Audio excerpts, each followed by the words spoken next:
وَلَقَدْ يَسَّرْنَا الْقُرْآنَ لِلذِّكْرِ فَهَلْ مِن مُّدَّكِرٍ۔ ان الحمد للہ وحدہ والصلاة والسلام علی من لا نبی بعدہ۔ سورۃ الانعام آیات 29 اور 30۔ اعوذ باللہ السمیع العلیم من الشیطان الرجیم۔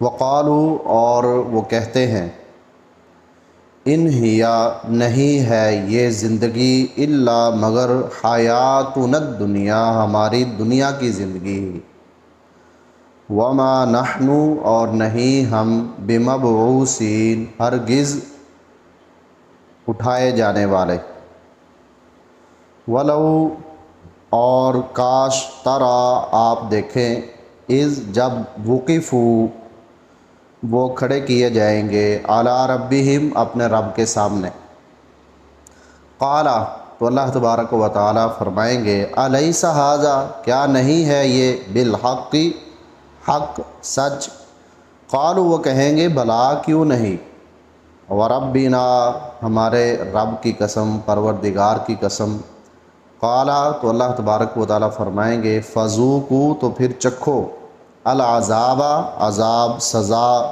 بما کنتم تکفرون اس وجہ سے کہ جو تم انکار کیا کرتے تھے۔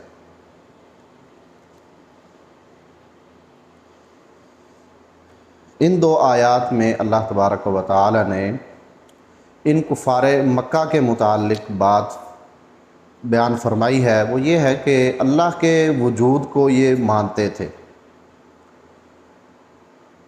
اور عبادت میں اللہ کو بھی رکھتے تھے، لیکن اس کے ساتھ اوروں کو بھی شریک ٹھہرا رہے تھے، لیکن یہ دوبارہ اٹھائے جانے کے منکر تھے، تو ان کی بات ہی اللہ تبارک و تعالی نے یہاں نقل کی ہے۔ یہ آپ ذہن میں رکھیں کہ اللہ تبارک و تعالی نے انسان کو اپنے متعلق ہر طرح سے آگاہ کیا ہے۔ انسان نے جب دنیا میں قدم نہیں رکھا تھا، کیونکہ اس کا جو ڈھانچہ بنا ہے وہ اللہ تبارک و تعالی نے اپنے پاس ہی بنایا ہے، اور پھر اس سے کلام بھی کی ہے آدم علیہ السلام، اور پھر جنت میں بھی ٹھہرایا ہے، تو یہ زمین پر آیا ہے تو براستہ جنت آیا ہے۔ تو اب دیکھیں کہ اس کے شعور میں، اس کی عقل میں، اس کی بصیرت میں اللہ کا وجود تو پختہ ہے نا۔ آدم علیہ السلام کو دیکھ لیں کہ ہر طرح سے اللہ تبارک و تعالی نے اپنے متعلق ان کو بتایا ہے، اور یہی چیز وہ لے کر دنیا میں آئے۔ آگے جو ان کی اولاد آدم علیہ السلام نے ان کو بھی یہی بات بتائی ہے کہ اللہ تبارک و تعالی ہے، اور پھر جنت کے متعلق بھی بتایا، اور جو اللہ تبارک و تعالی نے سارا ماحول دکھایا اسے بھی اپنی اولاد میں آدم علیہ السلام نے بیان کیا ہے۔ یہ جو انحراف آیا ہے نا، یہ بعد کی چیز ہے، اصل سے انسان ہٹا ہے۔ اگر اللہ کے وجود کا وہ منکر ہوا ہے تو یہ اصل نہیں ہے۔ اصل کیا ہے کہ اللہ کا وجود ہے، اور آدم علیہ السلام کو 3 طرح سے یقین ہوا ہے۔ ایک ہے علم الیقین، علم سے، اور پھر عین الیقین ہے کہ دیکھا بھی ہے، اور پھر حق الیقین ہے، ثابت بھی ہو گیا۔ تو اتنا پختہ علم اللہ تبارک و تعالی نے اپنے متعلق آدم علیہ السلام کو دیا، اس میں ساری چیزیں ہیں، جنت بھی دکھائی گئی ہے، آدم علیہ السلام کو اس میں ٹھہرایا بھی گیا ہے، اور پھر جہنم کے متعلق بھی بتایا گیا ہے۔ تو اصل تو چیزیں یہ ہیں، جو انحراف آیا ہے وہ بعد کی بات ہے۔ تو انسان اگر اصل پہ رہے تو یہی کامیابی ہے، اور آدم علیہ السلام کو جب اللہ تبارک و تعالیٰ نے دنیا میں بھیجا ہے، یہی بات بیان فرمائی ہے کہ میری طرف سے تمہیں ہدایت پہنچتی رہے گی، اس ہدایت کے مطابق جو چلے گا، فلا خوف علیہم ولا هم یحزنون، اس پر کسی قسم کا اس دن کے متعلق کوئی خوف نہیں ہوگا، اور جو اس نے دنیا میں اپنی زندگی گزاری ہوگی اس پر بھی افسوس نہیں کرے گا۔ افسوس کرنے والے یہ ہیں جو اصل سے ہٹ گئے، اللہ کے وجود کا انکار کرنے لگے، جو اللہ تبارک و تعالیٰ نے آخرت کے متعلق حقائق بیان کیے ہیں ان کا انکار کرنے لگے۔ تو یہ کفار مکہ جو ہے اصل سے ہٹے ہوئے تھے۔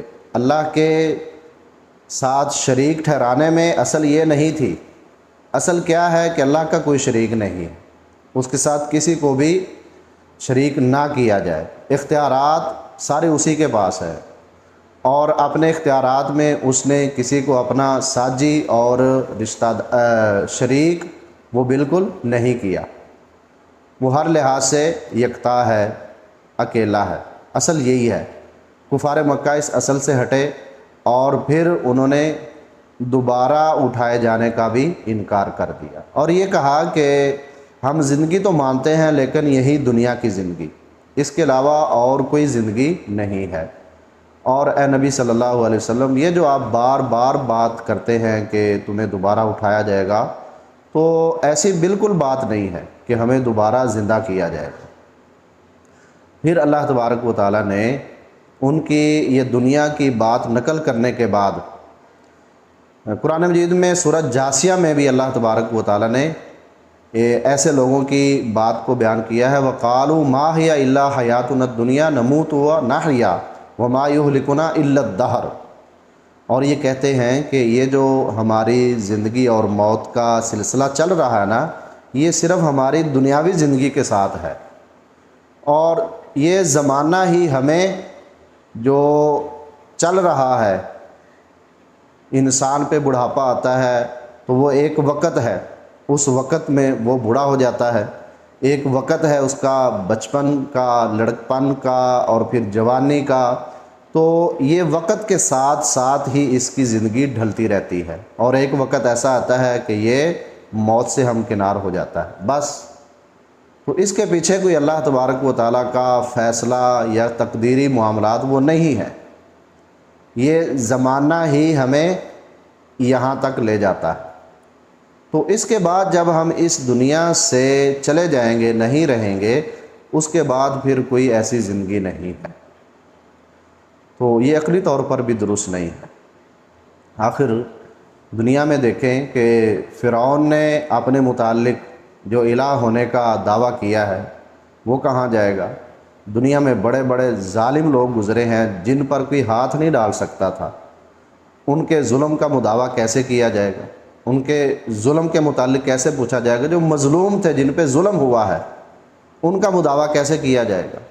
بہت سارے معاملات ہیں کہ جو اللہ تبارک و تعالیٰ نے قیامت کے دن وہ طے کرنے ہیں، فیصلے کرنے ہیں، ان سب کے متعلق باز پرس ہونی ہے۔ تو بہرحال ایسے لوگ جو انکار کرنے والے ہیں، اللہ تبارک و تعالیٰ فرماتے ہیں کہ اے نبی صلی اللہ علیہ وسلم، اگر آپ دیکھیں نا ان کی اس دن کیا حالت ہوگی کہ جب یہ اپنے رب کے سامنے کھڑے کیے جائیں گے۔ کھڑے کس لیے کیے جائیں گے؟ ان سے پوچھا جائے گا۔ اللہ تبارک و تعالیٰ ڈانٹتے ہوئے زجر و توبیخ کے انداز میں ان سے پوچھیں گے کہ کیا یہ جو تم دیکھ چکے ہو یہ حق نہیں ہے؟ قالوا بلا، تو اس وقت اس بات کا اقرار کر لیں گے کہ واقعتاً یہ حق اور سچ ہے، اور جس کے متعلق رسول پیغمبر ہمیں یہ بات کہتے تھے، آج واقعتاً وہ دن قائم ہو چکا ہے۔ سورۃ سجدہ میں اللہ تبارک و تعالیٰ فرماتے ہیں وَلَوْ تَرَىٰ إِذِ الْمُجْرِمُونَ نَاكِسُو رُءُوسِهِمْ عِندَ رَبِّهِمْ رَبَّنَا أَبْصَرْنَا وَسَمِعْنَا فَارْجِعْنَا نَعْمَلْ صَالِحًا إِنَّا مُوقِنُونَ۔ کاش آپ دیکھیں کہ جب مجرم اپنے رب کے سامنے سر جھکائے ہوئے ہوں گے، ربنا ابصرنا وسمعنا، اے اللہ ہم نے دیکھ لیا اور سن بھی لیا، تو اب ہمیں دوبارہ دنیا میں بھیج دے، ہم نیک عمل کریں گے، اب ہم یقین کرنے والے ہوں گے۔ تو یہ اس دن میں داخل ہو چکے ہیں کہ اب واپسی کا کوئی امکان نہیں ہے۔ اب آج تو فیصلے کا دن ہے نا، تو دنیا دار العمل ہے، اور یہ دن اس عمل کی جزا اور سزا کے لیے رکھا گیا ہے۔ اب اس سے واپسی نہیں ہوگی، وہ تم نے دنیا میں جو کرنا تھا وہ کر لیا، اب اس کے مطابق تمہارا فیصلہ کیا جائے۔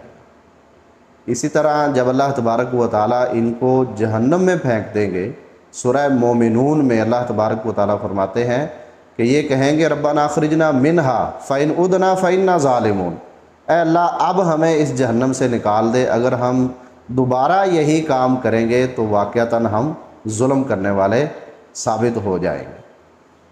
لیکن اس وقت بھی ان سے یہی کہا جائے گا کہ وہ بات جو پہلے کہی جا چکی ہے اسی کے مطابق ہی فیصلہ ہوگا، دوبارہ واپسی کا امکان بالکل نہیں۔ تو یہاں یہی بات اللہ تبارک و تعالیٰ نے بیان فرمائی کہ جب یہ اللہ تبارک و تعالیٰ کے سامنے کھڑے ہیں، ان سے سوال کیا جائے گا تو اس وقت اقرار کریں گے، لیکن ان کا اس وقت اقرار کرنا ان کے کام آئے گا؟ بالکل نہیں آئے گا۔ تو فرمایا کہ قال فذوقوا العذاب بما کنتم تکفرون، اب تم پر جو فیصلہ ہے وہ عذاب کا ہی ہے، اس سے پیچھے نہیں ہٹیں گے، یہ فیصلہ تم سے ہٹایا نہیں جائے گا۔ فذوقوا العذاب بما کنتم تکفرون، اب وہی تمہارا انکار تھا، اس کی وجہ سے ہی آج تمہیں عذاب میں مبتلا کیا جائے گا، تم عذاب میں مبتلا ہوں گے، تمہیں عذاب دیا جائے گا، تو یہ فیصلہ واپس نہیں لیا جائے گا۔ تو ان آیات میں اللہ تبارک و تعالیٰ نے ان لوگوں کے متعلق کہ جو قیامت کے دن کے منکر ہیں اور دوبارہ اٹھائے جانے کے منکر ہیں، ان کا بیان کیا، اور پھر قیامت کے دن ان کی حالت کیا ہوگی، وہ اللہ کے سامنے اس بات کا اقرار کر لیں گے، لیکن ان کا اقرار کرنا اس وقت کوئی فائدہ مند ثابت نہیں ہوگا۔ یہ بات اللہ تبارک و تعالیٰ نے ان آیات میں بیان فرمائی ہے۔ اللہ تبارک و تعالیٰ ہمیں ہدایت اور اس کے مطابق عمل کی توفیق عنایت فرمائے۔ وما علیہ